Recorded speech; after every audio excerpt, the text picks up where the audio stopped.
Hello everyone, আজকে এসে গেছি অন্য স্বাদের একটা রেসিপি নিয়ে, যেটা ছোট বড় সবার জন্য।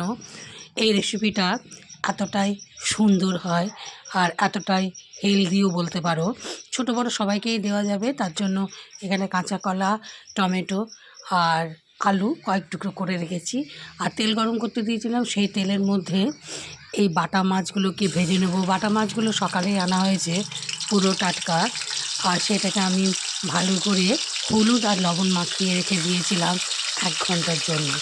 এবার তেলগুলোর মধ্যে মাছগুলো একটা করে ছেড়ে দেবো।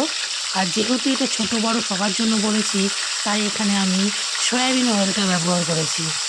বাড়িতে অনেক সময় আমাদের ছোটোদের সাথে সাথে কিছু বয়স্ক মানুষরাও থাকে, তাদের জন্য আবার আলাদা করে রান্না করতে হয়। তাই এই একটি রান্নার মাধ্যমে ছোট বড় বয়স্ক সবার হয়ে যাবে, সেরকম একটা রেসিপি আমি তোমাদের আজকে এখানে শেয়ার করেছি। দেখো, মাছগুলোকে খুব সুন্দর করে আমি ভেজে নিলাম, একেবারে কড়কড়া।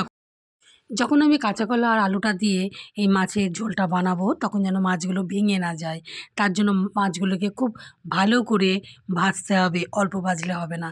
ওই তেলের মধ্যে কলা আর আলুগুলোকে দিয়ে দিব, দিয়ে ভাজবো। সাথে টমেটোগুলোও দিয়ে দেবো। এখানে 1.5 কান মতো টমেটো আমি নিয়েছি। এই টমেটোগুলো একটুও টক ভাব নেই, আর সবকটাই একই সাইজের দেওয়ার চেষ্টা করেছি যাতে দেখতে ভালো লাগে, তার জন্যে। এবার এগুলো এই তেলের মধ্যে ভেজে নিলে কী হবে, এই যে হলুদ আর লবণের পরিমাণটাও পেয়ে যাবে, যেহেতু মাছ ভাজার সময় মাছের মধ্যে হলুদ লবণটা দেওয়া ছিল। এবার 1 ইঞ্চি মতো আদা নিয়েছি, সেই আদাটা এই ভাজার মধ্যেই আমি প্রথমেই দিয়ে দেবো।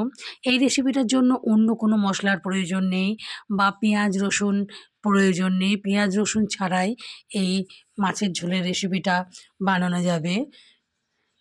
এবার আদা দিয়ে খুব ভালো করে আবার কিছুক্ষণ ভেজে নেব। ভাজাটা যে হয়ে যাবে, 4-5টা কাঁচা লঙ্কা ব্যবহার করব।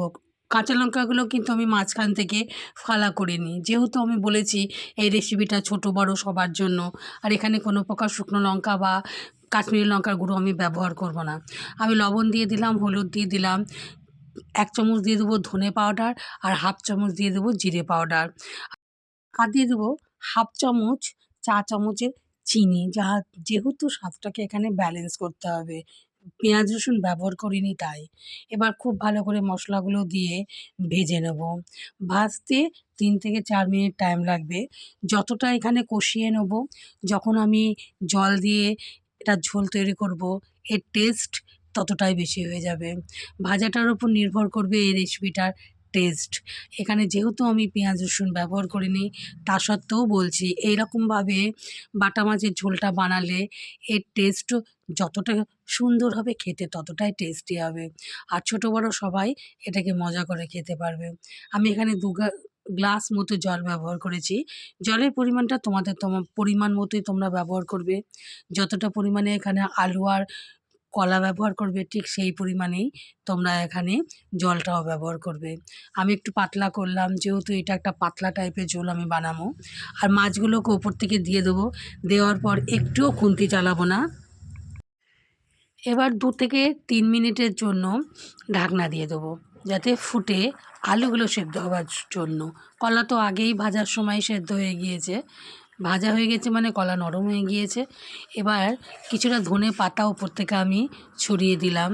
ধনে পাতার পরিমাণটা এখানে আমি কমই ব্যবহার করেছি, যেহেতু আমার পরিবারে ধনে পাতাটা সেরকম কেউ খায় না, তার জন্য। কিন্তু ধনে পাতাটা দিলে টেস্টটা এর খুব ভালোই হবে, ঝোলটার গন্ধটাও খুব ভালো আসবে। দেখো, রেসিপিটা আমাদের রেডি হয়ে গিয়েছে। দেখতে যতটা ভালো লাগছে, খেতে ততটাই টেস্টি হয়। আর গরম ভাতে শীতের সময় এই ধরনের একটা মাছের ঝোল থাকলে আমার মনে হয় না আর 2-4টে কোনো রেসিপির সাথে থাকা দরকার হবে। আমার এই খুব অল্প সামগ্রী দিয়ে একটা ঘরোয়া প্রসেসে আমি বানানোর চেষ্টা করেছি রেসিপিটা। তোমাদের কেমন লেগেছে আমাকে কমেন্ট করে জানাবে। যারা আমার চ্যানেলে আজকে প্রথম এই রেসিপিটা দেখছো, তারা আমার চ্যানেলটাকে সাবস্ক্রাইব করে নেবে, এটাই অনুরোধ। আর ভিডিওটাকে স্কিপ না করে পুরো ভিডিওটা দেখবে, এটাই আমার তোমাদের কাছে অনুরোধ। কারণ একটা ভিডিও তৈরি করতে অনেকটাই সময় লাগে, আর ভিডিওটা এডিট করতেও সময় লাগে। আবারও দেখা হবে অন্য একটা রেসিপি।